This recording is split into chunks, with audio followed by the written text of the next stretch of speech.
안녕하세요. 서울에 살고 있는 30대 후반 주부입니다. 다들 살면서 나에게 왜 이런 일이 있는 걸까? 답답한 마음을 드러낼 만한 경험 하나씩은 있으실까요? 저도 왜 나에게 이런 일이 찾아온 걸까? 답답한 마음이 들 만한 일이 하나 있었어요. 사람은 좋은 일이 있으면 안 좋은 일도 있는 법이라고 하지만 왜 나에게 이렇게 감당하기 힘든 어려움이 찾아온 걸까? 하루하루 눈물로 보냈어요. 이 답답한 마음을 조금이나마 덜고 싶은 마음에 고민 끝에 사연 한번 보내봤습니다. 전 저보다 1살 많은 남편과 오랜 연애 끝에 결혼하게 됐는데요. 사실 남편과 2, 3년 정도 연애했을 때 결혼하고 싶었는데 그 시기에 남편의 형도 결혼한다고 통보하는 바람에 결국 저희가 2년 뒤에 하기로 했어요. 아무래도 한 집안에 연달아 결혼한다고 하면 돈은 돈대로 많이 나가기도 하고 주변 사람들이나 집안 어른분들께 결혼식에 초대하는 것도 미안하다면서 저희 보고 결혼을 좀 늦게 해달라고 아주버님께서 부탁을 하더라고요. 처음엔 누가 먼저 하든 그게 무슨 상관일까 싶었어요. 아주버님은 고작 6개월 연애한 뒤 갑자기 결혼하겠다고 하신 거였어요. 애초에 우리 부부는 아주버님이 연애하기 전부터 결혼 얘기가 오고 가고 있을 때라서 따지고 보면 우리가 먼저 결혼하는 게 맞다고 생각했거든요. 시부모님도 물론 그렇게 생각했었지만 아주버님은 거의 5, 6년 만에 연애하게 된 거였었고 이 여자 놓치면 평생 노총각으로 살 것 같다고 해서 결국 저희가 양보하게 됐습니다. 그렇게 아주버님이 결혼하고 2년 뒤 저희 부부가 결혼했는데요. 결혼은 제가 늦게 했어도 전 결혼 전부터 시부모님을 자주 찾아뵀던 편이었는데요. 그래서 이미 시부모님과 많이 친했었던 편이었고 특히 시어머님 성격이 정말 좋으세요. 애교가 많으시고 사람 자체가 꼬인 게 없고 모든 일에 긍정적이세요. 그래서 저 처음 봤을 때부터 지금까지 저 시집살이 시킨 적이 없는데요.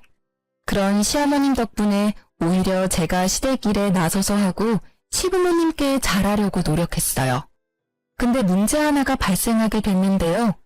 아주버님의 와이프, 저한테 형님이신 분 때문인데요.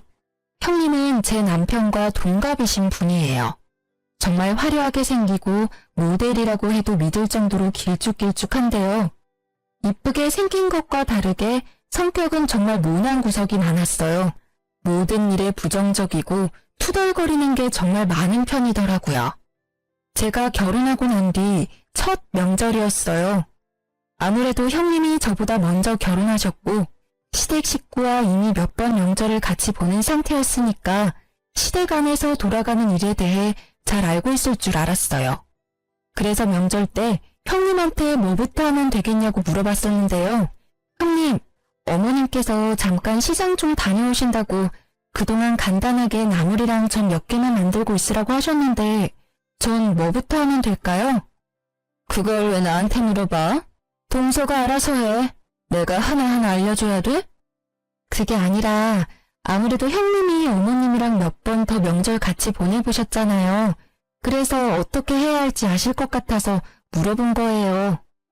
이 집이라고 해서 뭐 특별한 거라도 있는 줄 알아? 남들이 하는 것처럼 대충 만들면 돼. 귀찮게 왜 자꾸 물어봐? 내가 이 집 구석 하나로 들어온 건지 며느리로 들어온 건지 가끔 헷갈리네. 나 잠깐 자고 있을 테니까 동서가 알아서 만들고 있어. 어머님 오실 것 같으면 미리나 깨워주고. 알겠지? 아무래도 아랫사람인 내가 윗사람 허락 없이 이것저것 하면 예의 없는 행동인 것 같아서 형님께 이것저것 물어봤어요. 물어볼 때마다 그거 하나 알아서 못하냐고 큰 소리를 내시는 편이었어요. 반대로 제가 알아서 일을 하고 있으면 저보고 왜 본인한테 안 물어보고 일 시작하면 어쩌자는 거냐면서 엄청 혼을 내기도 합니다. 그런 형님의 장단을 맞추는 게 참 어려워요. 그리고 형님과 같이 음식을 만들거나 집안일을 같이 하는 거 보면 할 줄 아는 게 전혀 없었습니다. 간 조절조차 못하는 편이라서 결국 모든 일을 제가 다 하게 됐어요. 형님도 본인이 요리 하나 제대로 못하는 걸 아는 편이기 때문에 초반에 좀 하는 척만 하고 나중에 낮잠을 자거나 딴짓을 하고 있더라고요. 정작 일은 제가 다 하는 편인데 시어머님 앞에서는 본인이 거의 다 한 것 마냥 힘든 척 고생한 척을 하니 억울했어요. 다행히 시어머님께선 제가 고생한 걸 다 알고 계시더라고요. 언제 한번 시어머님께서 절 따로 불러서 한 얘기가 있었어요. 영지야, 요즘 많이 힘들지? 요즘 살이 자꾸 빠지는 것 같아. 밥은 잘 챙겨 먹고 있어? 네? 힘들긴요. 제가 힘들 게 뭐가 있겠어요. 다 알아. 그네 때문에 많이 힘든 거. 사실 한동안 그네가 너한테 어떻게 하는지 대충 지켜봤었거든. 작은애, 너가 우리 집에 시집 온 뒤로 우리 집 분위기가 정말 많이 밝아진 게 보여. 아무래도 큰애가 너한테는 손이 사람이니까 내가 널 챙기고 알려주는 것보단 큰애가 널 챙겨주고 하나하나 알려주는 게 둘 사이를 위해서 좋다고 생각했다. 근데 큰애 하는 행동들 보면 너가 고생이 많을 것 같아서 말이야.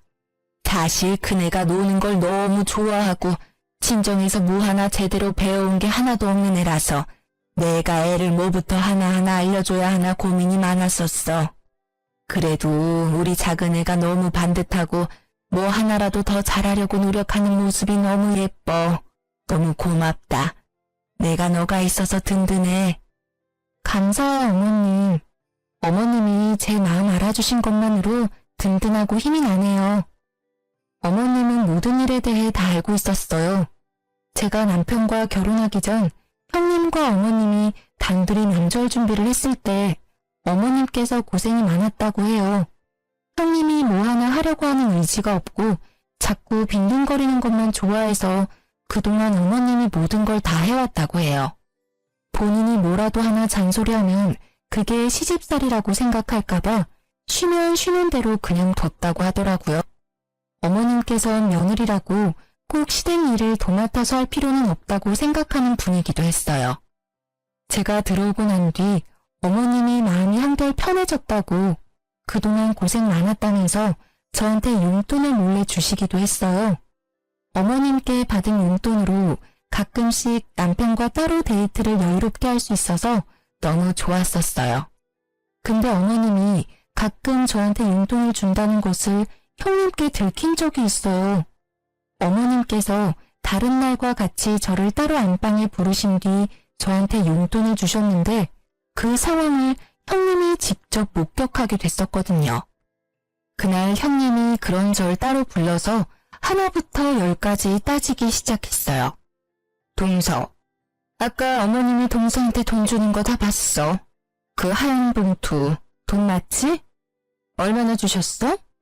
원래 둘이서 나 몰래 그렇게 돈 주고받고 했었던 거야? 아, 다 보셨어요? 어머님이 저한테 용돈 한번 주고 싶었다고 따로 불러서 주셨어요. 어머님은 나한테 한 번도 용돈 같은 거 준 적이 없으신 분이셔. 근데 동선이 왜 받는 건데?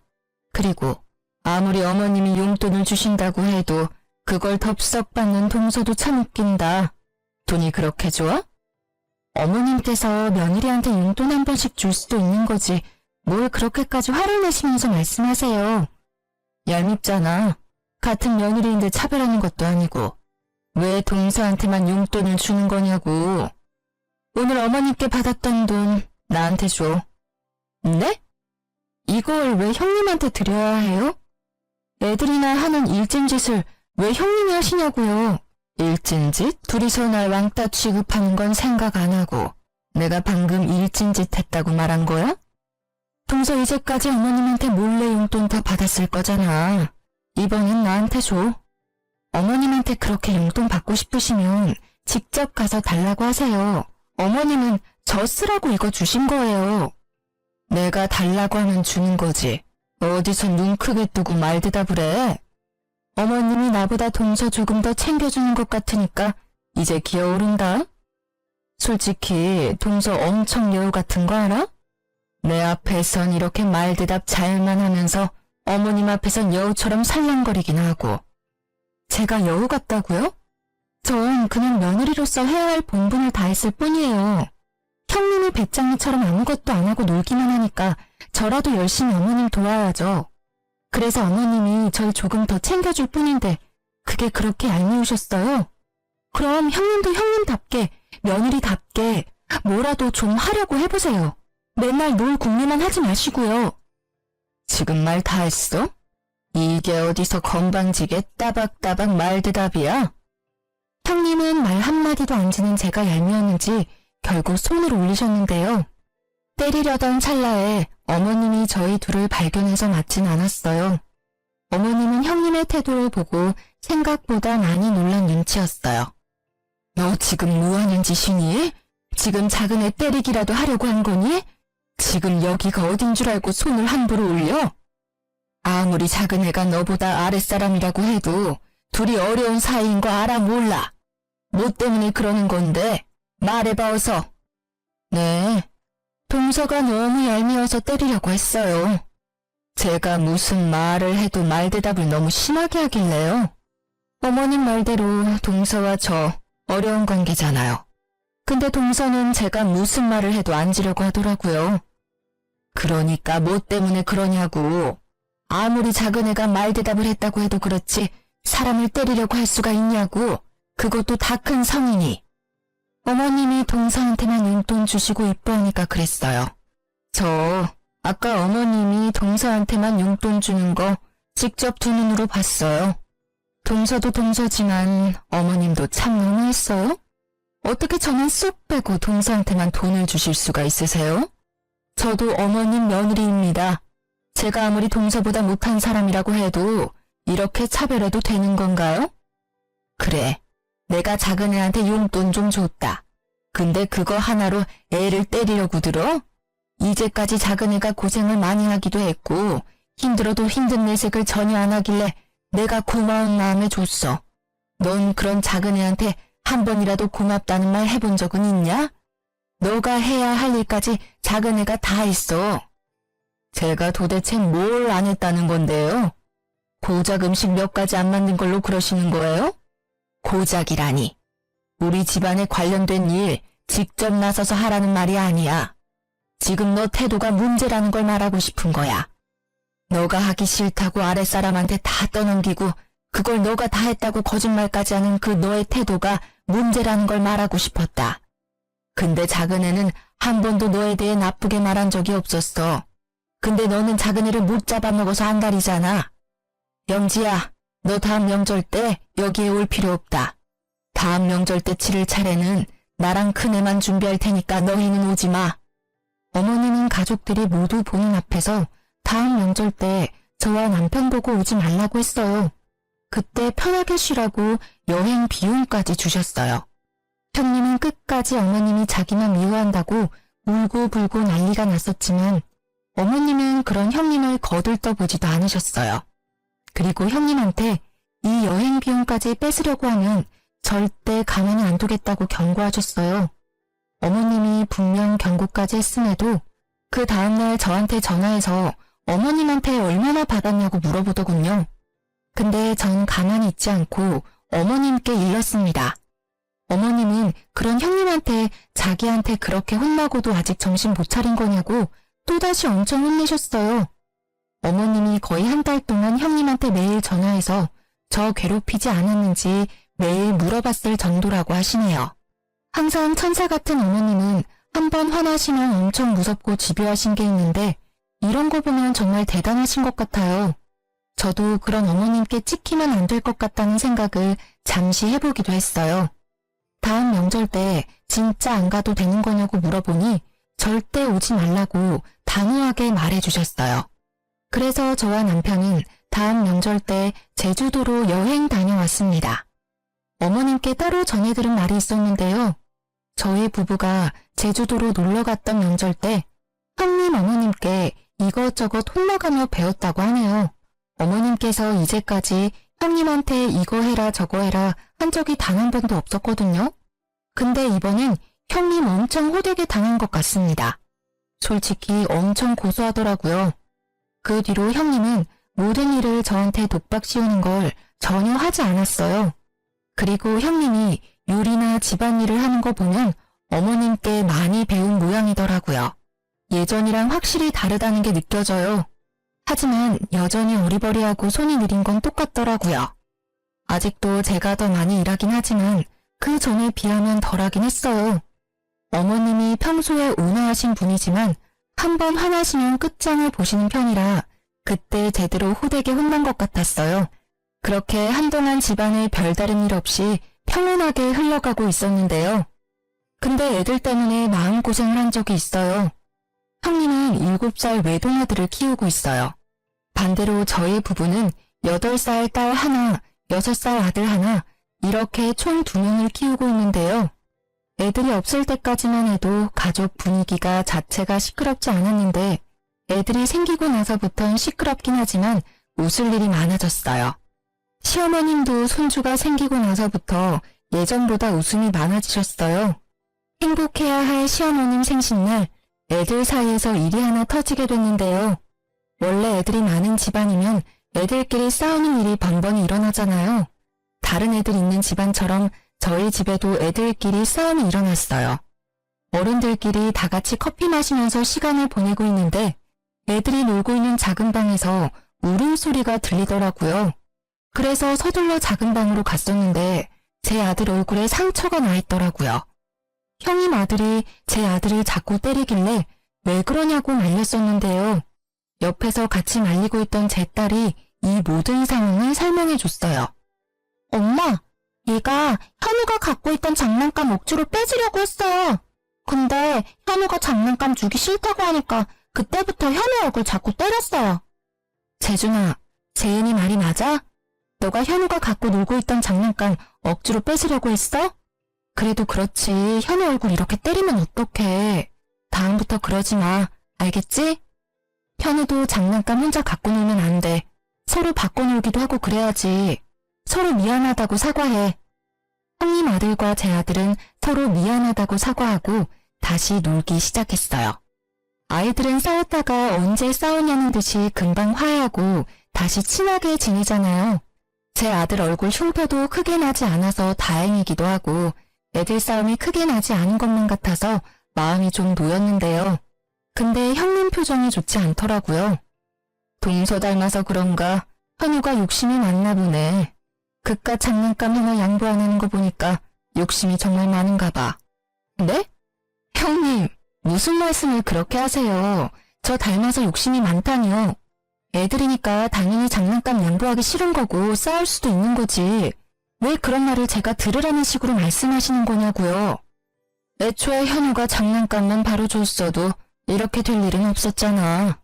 동서 닮아서 무력이 많은 편인가 봐? 아무리 애라고 해도 그렇지. 너무 욕심이 과하잖아. 형님, 때린 사람은 형님 아들이에요. 형님 말씀하시는 거 보면 우리 아들이 형님 아들 때린 줄 알겠어요. 잘잘못 따질 거면 형님 아들이 잘못한 일인데 왜 제 아들이 욕먹어야 하냐고요. 그런 뜻으로 말한 거 아니야.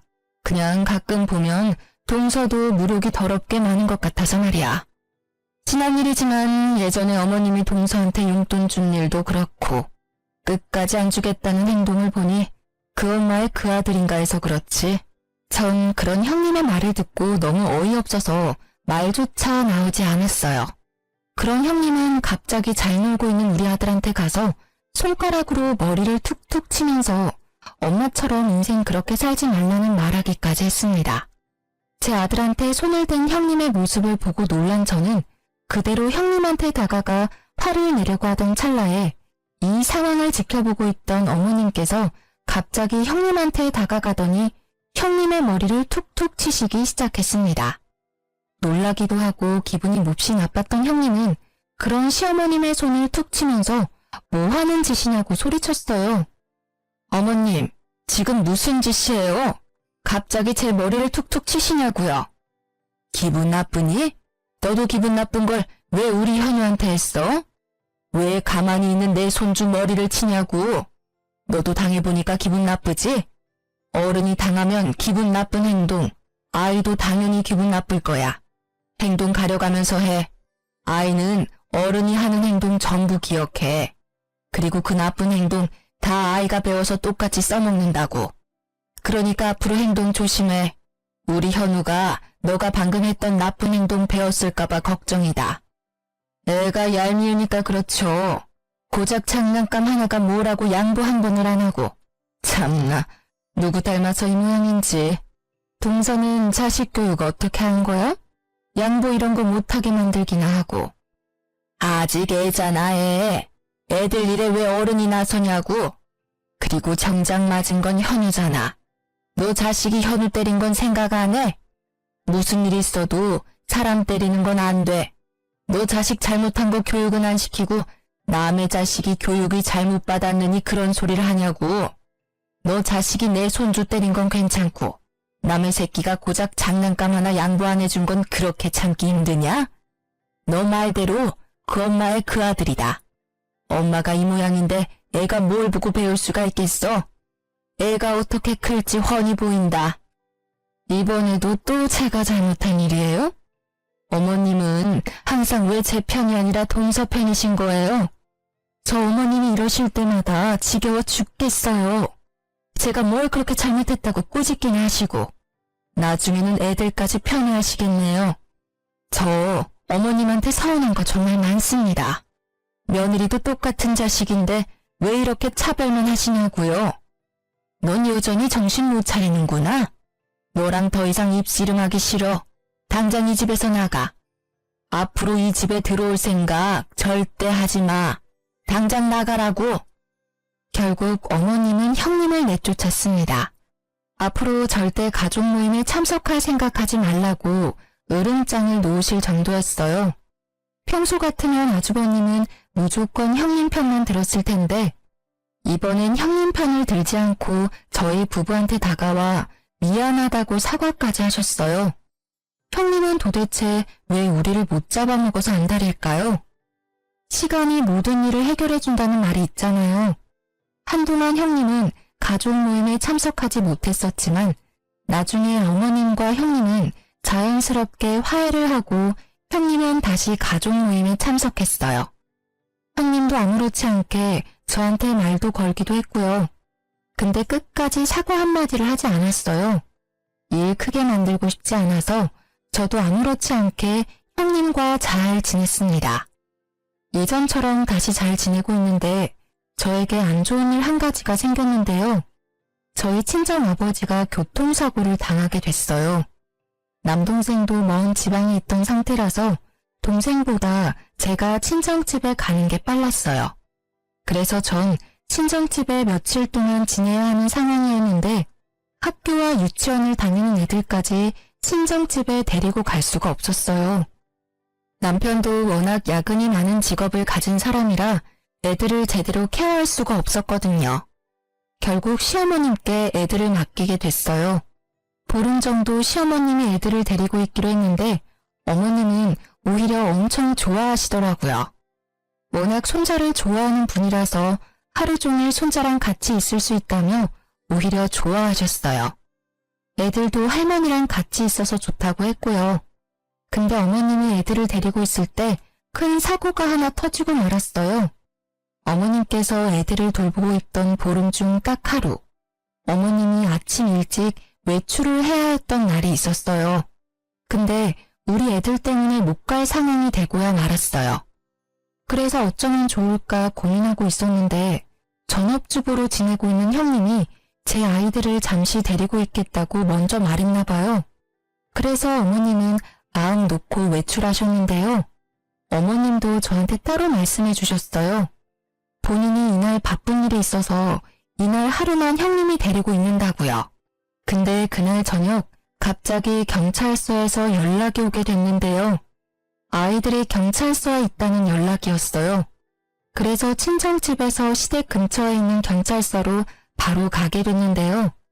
경찰서에 도착하니 벌써 새벽이더라고요.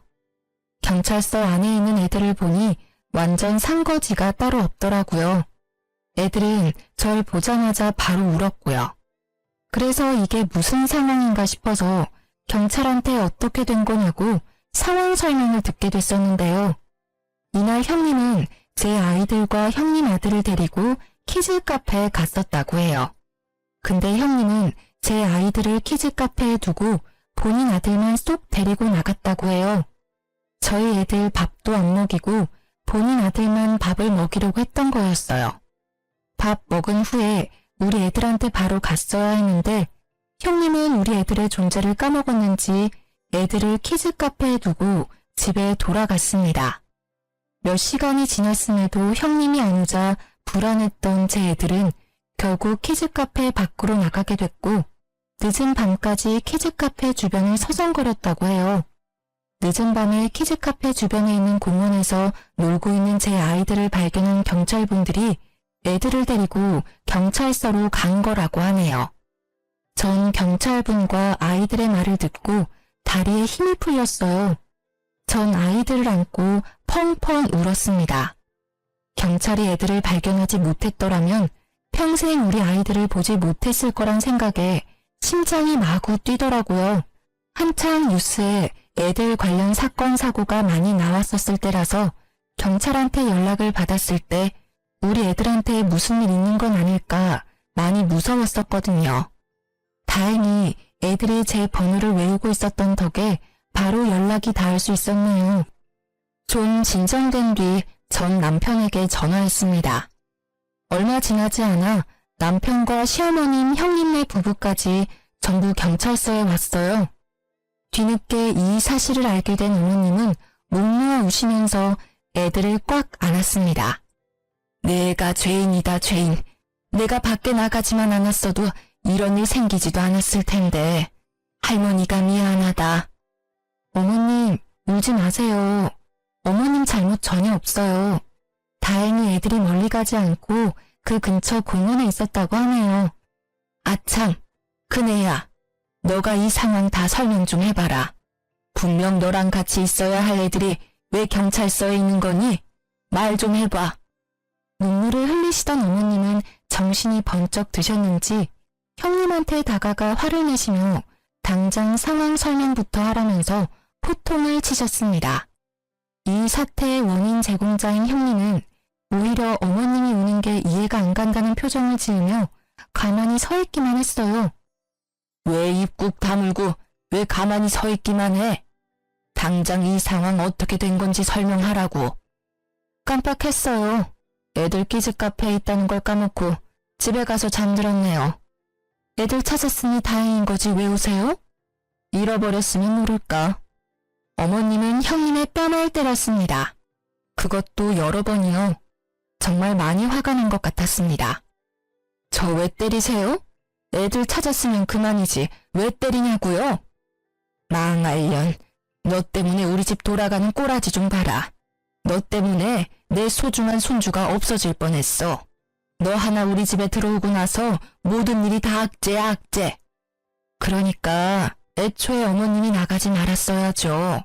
왜 저한테만 그러세요? 저 잘못한 거 없어요. 너 끝까지 너 잘못 없다는 거지? 우혁이, 너 당장 얘랑 이혼해. 당장. 이 범죄자랑 더 이상 가족으로 못 지내. 당장 이혼해, 당장.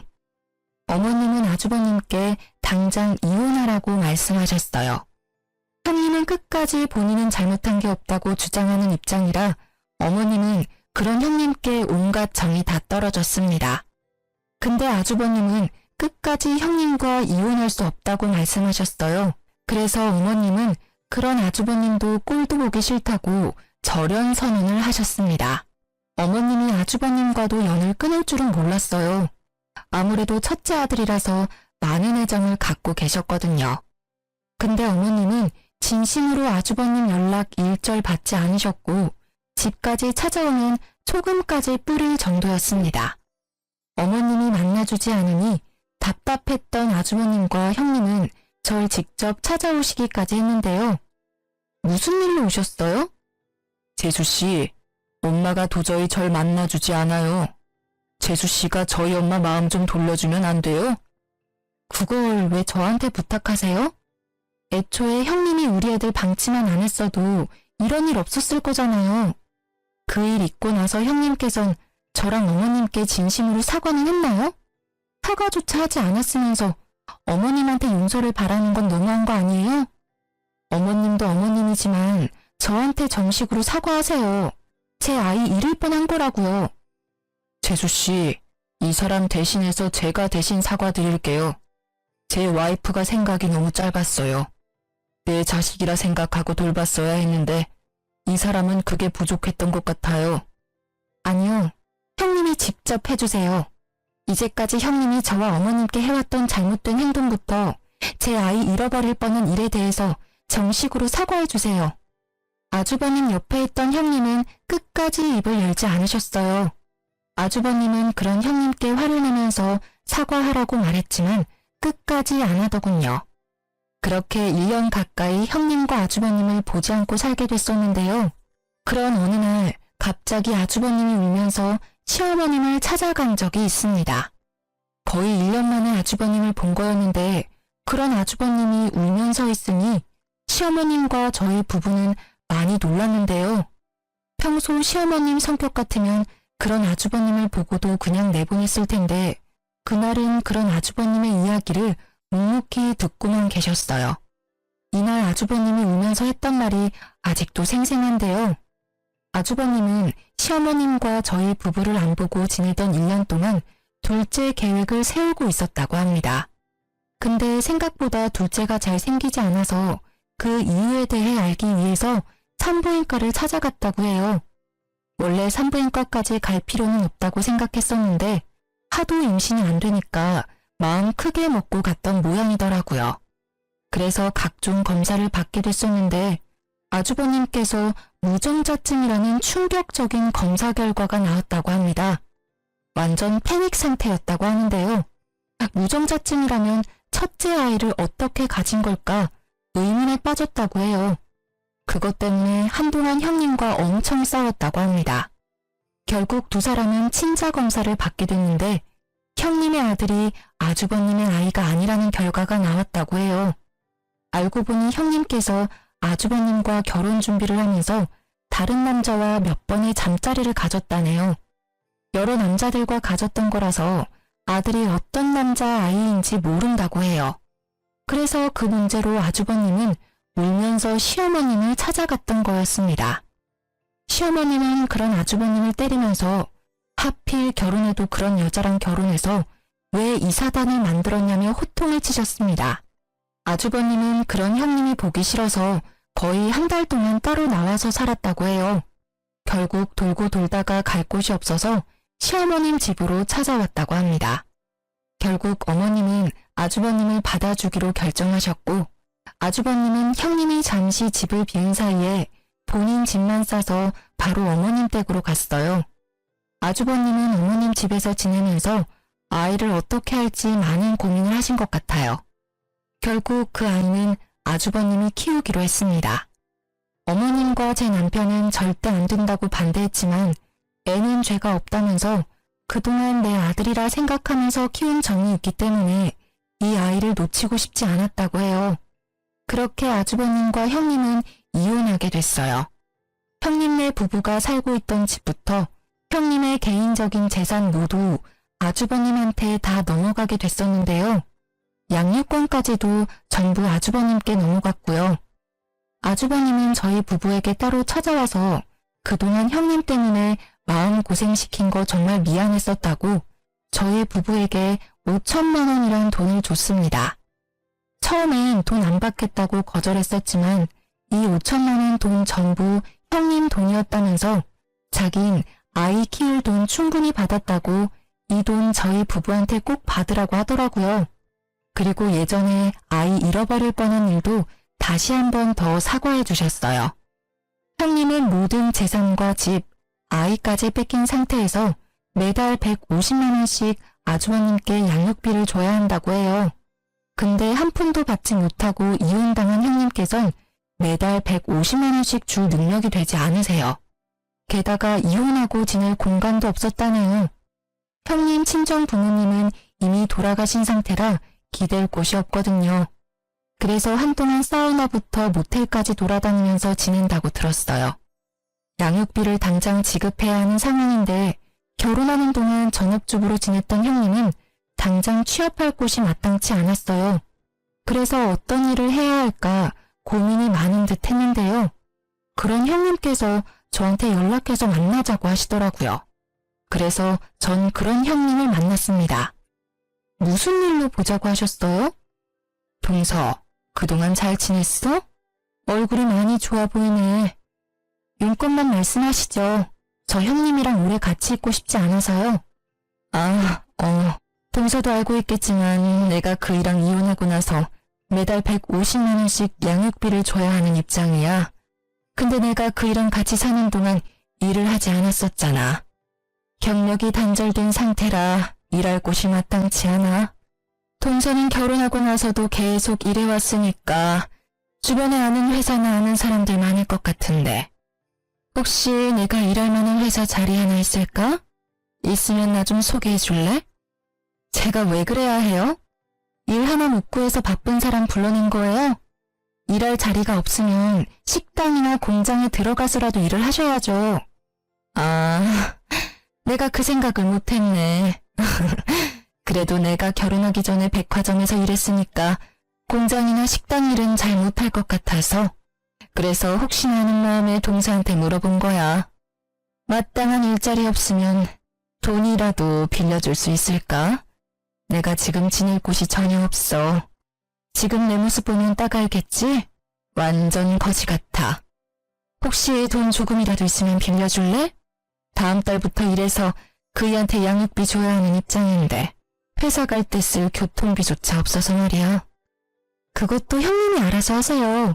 저한테 사과라도 하면서 부탁할 줄 알았는데 사과 한마디도 없이 부탁만 하시니까 정말 어이가 없네요. 동서, 사과하려고 했어. 내가 마음이 너무 급하니까 부탁 먼저 하게 됐네. 사과 먼저 하는 게 맞았는데. 동서, 예전에 있었던 일 전부 사과할게. 특히 동서 애들 잃어버릴 뻔한 일도 진심으로 사과하고 싶어. 나도 애 키우는 엄마인데 동서 입장 전혀 생각하지 못했어. 그때 동서가 너무 밉고 질투가 났어. 그때 내가 너무 어리석었다. 내 사과 받아줄래? 그 사과가 진심인지 잘 모르겠네요. 할 거면 그때 진심으로 해야 했었는데. 전 형님의 부탁을 모두 거절했어요. 형님은 무릎을 꿇고 사과했음에도 전 그런 형님의 사과를 받지 않았습니다. 이날 이후로 형님을 한동안 보지 않았어요. 아주버님은 아이 때문이라도 한 달에 한 번씩은 보는 것 같더라고요. 이날 이후 아주버님께 가끔씩 형님에 대해 조금씩 듣고 있는데요. 형님은 팥줄 일을 하면서 돈을 벌고 있다고 들었어요. 제 말대로 공장에서 일을 한 적이 있는데 워낙 손재주가 없고 느린 사람이라서 한 달 만에 해고당했다고 하네요. 게다가 공장 안에서도 텃세가 심했던 거였는지 그 짧은 한 달 동안 심한 괴롭힘을 당했다고 해요. 요즘 아줌마들 따돌림이 더 심한 편이라면서요? 공장 한 달 다니면서 마음고생 좀 한 모양이에요. 공장 퇴사 후 팥줄 일을 하면서 돈을 모아 매달 양육비를 보내고 있는데 팥줄 일 자체가 고정적이지 않아서 양육비를 다 모으지 못할 때가 있다고 해요. 그래서 아주버님께 150만 원이 아닌 100만 원만 보낸 적이 있다고 하는데요. 그때 아주버님이 50만 원 당장 안 보내면 아이 평생 못 볼 줄 알라고 단호하게 말했다고 하네요. 그래서 밤낮 가리지 않고 일을 하면서 돈을 모으고 있는데 돈 모으는 게 한계가 있었는지 결국 형님은 손을 대지 말아야 할 대부업체 대출까지 받았다고 합니다. 한번 대출을 받았을 때 대출을 크게 받은 모양이더라고요. 그래서 지금 매달 갚아야 할 돈이 엄청나다고 하네요. 아무래도 대부업체 금리가 다른 대출에 비해 큰 편이라 매달 생기는 이자가 엄청나잖아요. 그걸 생각하지 못하고 무작정 대출을 받은 것 같더라고요. 그것 때문에 언제 한 번은 술 마시고 저희 집에 찾아와서 제대로 진상을 부린 적이 있는데요. 나 양육비랑 매달 나가는 대출금만 총 합쳐서 300만 원 정도 된다. 대박이지? 형님, 술 마셨어요? 술 마셨으면 집에 가서 곱게 자기나 해요. 왜 남의 집에 와서 이게 무슨 짓이에요? 동선인 좋겠다. 착한 시어머님, 돈 잘 버는 남편, 귀여운 애들까지 모두 가졌잖아. 근데 나는 모두 잃었어. 나 하루하루가 너무 지옥 같아. 나 불쌍하지 않아? 불쌍하면 나 돈 좀 줄래? 다른 사람들은 거지한테도 돈 조금씩 주던데. 나 거지라고 생각하고 돈 조금만 줄 수 없을까? 형님 하나도 안 불쌍하거든요? 형님, 제발 이렇게 한심하게 살지 말고 제발 정신 좀 차리고 사세요. 애 생각해서라도 이렇게 살면 안 돼요. 형님이 이렇게 행동할 때마다 제 수명 단축되는 기분이에요. 자꾸 이런 식으로 찾아오시면 저 경찰에 신고할 거예요. 한동안 안 보고 지내던 형님이 갑자기 찾아와서 진상짓을 하는 바람에 민원까지 들어왔었어요. 결국 전 경찰에 신고했습니다. 이때 경찰한테 끌려가는 형님의 모습이 얼마나 찌질하고 못나 보이던지 사람처럼 보이지 않았어요. 그리고 형님의 최근 근황을 들었는데요. 일용직으로 파출 일하는 거 그만두고 고깃집에서 일한다고 하더라고요. 근데 고깃집에서 일하다가 같이 일하는 사람 실수로 숯이 형님 팔 쪽에 떨어지게 되면서 화상을 입었다고 들었어요. 생각보다 크게 다쳤다고 하는데요. 반팔을 입지 못할 정도라고 합니다. 그런 형님은 나름 엄마라고 아이가 속상해할까봐 아이를 만나는 날이면 다친 곳 절대 보이지 않도록 긴 팔만 입는다고 해요. 아주버님도 형님이 다친 줄 몰랐는데 우연히 발견했다고 합니다. 그걸 보고도 마음이 아프지 않았다네요. 그동안 형님한테 당한 짓들이 있어서 그런지 동정심도 들지 않는다고 해요. 아이만 아니라면 형님 절대 보고 싶지 않다고 해요. 이게 최근 형님의 근황이고 그 뒤로는 소식을 듣지 못했어요. 전 그런 형님의 근황을 듣고 얼마나 속이 다 시원한지 몰라요. 몇 년 동안 형님한테 당한 일들이 있다 보니 형님이 행복하지 않게 살고 있다는 게 저의 행복이었어요. 사람 인생이 망가진 건데 이렇게 즐거워해도 되는 건가 싶었지만 전 형님이 제 가족일 때 정말 고통스러웠어요. 그래서 전 그런 형님이 항상 불행했으면 했거든요. 형님과 아주버님이 이혼하고 난 뒤 저희 가족은 정말 행복하게 잘 지내고 있어요. 시어머님도 골칫덩어리 하나 제거돼서 속이 다 시원하다고 말씀하십니다. 형님이 아주버님과 이혼하고 나서 저희 집안에서 항상 웃음이 넘쳐나요. 싸울 일도 전혀 없고요. 그리고 어머님께선 형님의 아들을 편애하거나 그러지 않으세요. 예전처럼 이뻐해주고 있습니다. 그만큼 어머님은 좋으신 분이신데 그동안 형님 때문에 얼마나 마음고생이 심했을까 싶어요. 그리고 제 두 아이는 무럭무럭 잘 크고 있으며 반에서 1, 2등도 할 정도로 공부도 열심히 잘하고 있습니다. 이런 이쁜 내 새끼들을 잃어버릴 뻔했다니 아직도 그때 생각만 하면 마음이 찢어질 것처럼 아픕니다. 이 일 때문이라도 형님 절대 용서 안 하고 싶어요. 평생 죗값 받으면서 살았으면 좋겠네요. 사람은 정말 착하게 살아야 하나 봐요. 마음 곱게 쓰지 않은 형님을 볼 때마다 난 저렇게 살지 말아야지 라는 생각을 하고 있어요. 이 일로 인해 한동안 답답했었는데 이렇게 말하고 나니 조금은 속이 다 시원하네요. 이제까지 제 이야기를 들어주신 분들께 감사하다고 말씀드리고 싶어요.